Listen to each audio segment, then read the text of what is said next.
राजा जनक के शासनकाल में एक व्यक्ति का विवाह हुआ। जब वह पहली बार सज संवर कर ससुराल के लिए चला तो रास्ते में चलते चलते एक जगह उसको दलदल मिला, जिसमें एक गाय फंसी हुई थी जो लगभग मरने के कगार पर थी।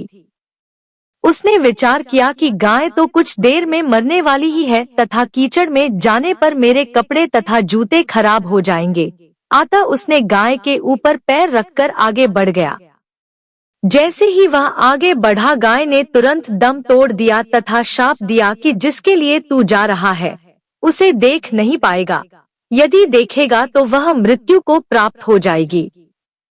वह व्यक्ति अपार दुविधा में फंस गया और गौशाप से मुक्त होने का विचार करने लगा।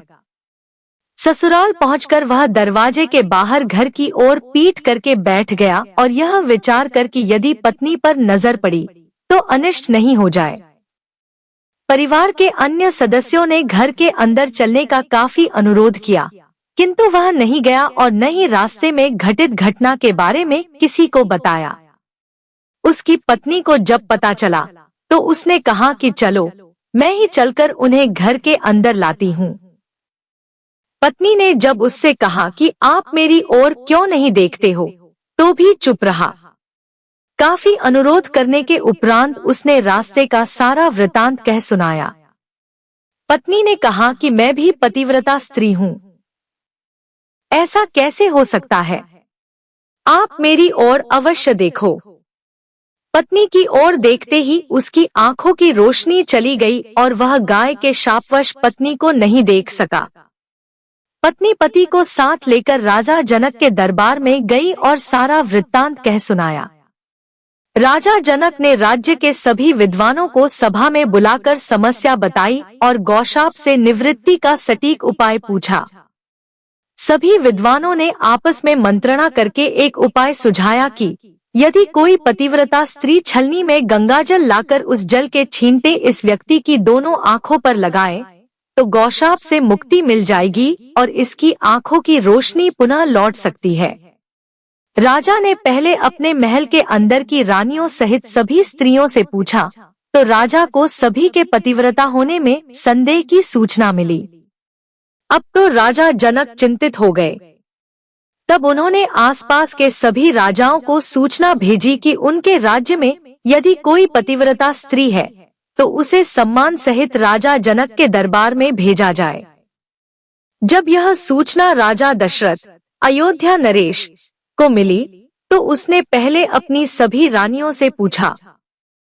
प्रत्येक रानी का यही उत्तर था कि राजमहल तो क्या, आप राज्य की किसी भी महिला, यहाँ तक कि झाड़ू लगाने वाली, जो कि उस समय अपने कार्यों के कारण सबसे निम्न श्रेणी की मानी जाती थी, से भी पूछेंगे तो उसे भी पतिव्रता पाएंगे। राजा दशरथ को इस समय अपने राज्य की महिलाओं पर आश्चर्य हुआ और उसने राज्य की सबसे निम्न मानी जाने वाली सफाई वाली को बुला भेजा और उसके पतिव्रता होने के बारे में पूछा। उस महिला ने स्वीकृति में गर्दन हिला दी। तब राजा ने यह दिखाने कर लिए कि अयोध्या का राज्य सबसे उत्तम है, उस महिला को ही राज सम्मान के साथ जनकपुर को भेज दिया। राजा जनक ने उस महिला का पूर्ण राजसी ठाट बाट से सम्मान किया और उसे समस्या बताई। महिला ने कार्य करने की स्वीकृति दे दी।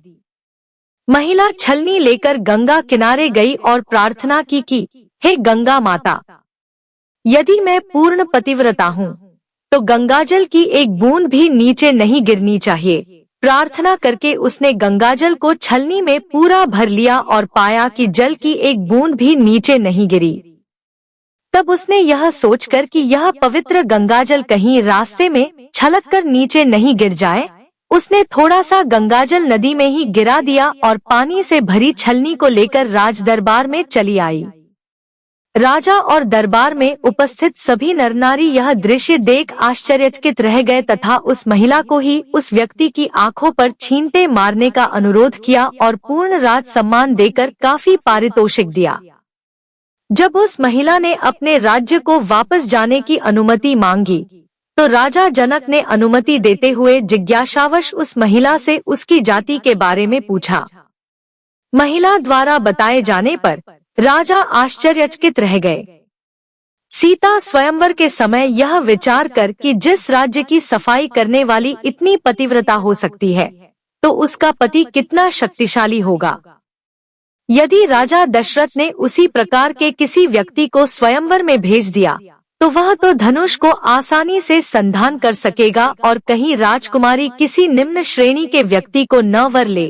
अयोध्या नरेश को राजा जनक ने निमंत्रण नहीं भेजा, किंतु विधाता की लेखनी को कौन मिटा सकता है। अयोध्या के राजकुमार वन में विचरण करते हुए अपने गुरु के साथ जनकपुर पहुंच ही गए और धनुष तोड़कर राजकुमार राम ने सीता को वर लिया। जय श्री राम।